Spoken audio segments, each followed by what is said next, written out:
നമ്മൾ മൊത്തത്തിൽ പെട്ടു. ഒരു ആന വന്ന് നിന്നാൽ പോലും അറിയില്ല, അത്രയ്ക്ക് കോടയാണ്. നമുക്ക് വണ്ടി ഓടിക്കാൻ പോലും പറ്റാത്ത അവസ്ഥയാണ്. അട്ടപ്പാടി ചുരത്തിലും മഴയും കോടയും കൂടെ ഒന്നിച്ചിറങ്ങിയിട്ട് വണ്ടി പോലും ഓടിക്കാൻ പറ്റുന്നില്ല. നമുക്ക് ഒന്നും കാണുന്നില്ല കേട്ടോ.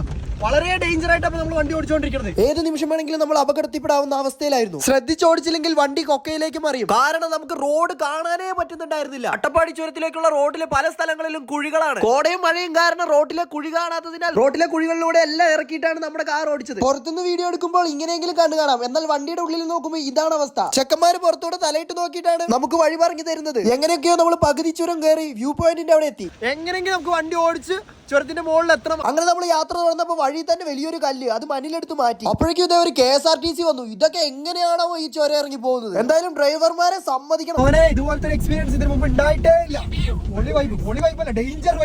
അങ്ങനെയൊക്കെ ചുരമൊക്കെ കയറി നമ്മൾ അവസാനം നമ്മൾ സൈലന്റ് വാലി ഹോം സ്റ്റേ റിസോർട്ടിലേക്ക് എത്തിച്ചേർന്നു. ഇത്ര നേരം കഷ്ടപ്പെട്ട് വണ്ടി ഓടിച്ചെങ്കിലും നമ്മൾ എത്തിച്ചേർന്ന ഒരു അടിപൊളി സ്ഥലത്തിലേക്കാണ്. നമ്മുടെ ഫ്രണ്ടാണ് ഈ റിസോർട്ടിന്റെ മാനേജർ. കഥയൊക്കെ നാളെ പറയാം. ഇന്നൊരു കാര്യമുണ്ട്, ഈ ഒരു തത്തയ്ക്ക് നല്ലൊരു പേര് നിങ്ങൾ കമന്റ് ചെയ്യുകയാണെങ്കിൽ നല്ല പേര് നോക്കി നമ്മൾ സെലക്ട് ചെയ്യുന്നതായിരിക്കും. അപ്പൊ വീഡിയോ ഇഷ്ടപ്പെട്ട ലൈക്ക് ചെയ്ത് ഷെയർ ചെയ്ത് ഫോളോ ചെയ്ത് കൂടെ കുടിക്കാൻ. Tata bye bye, see U.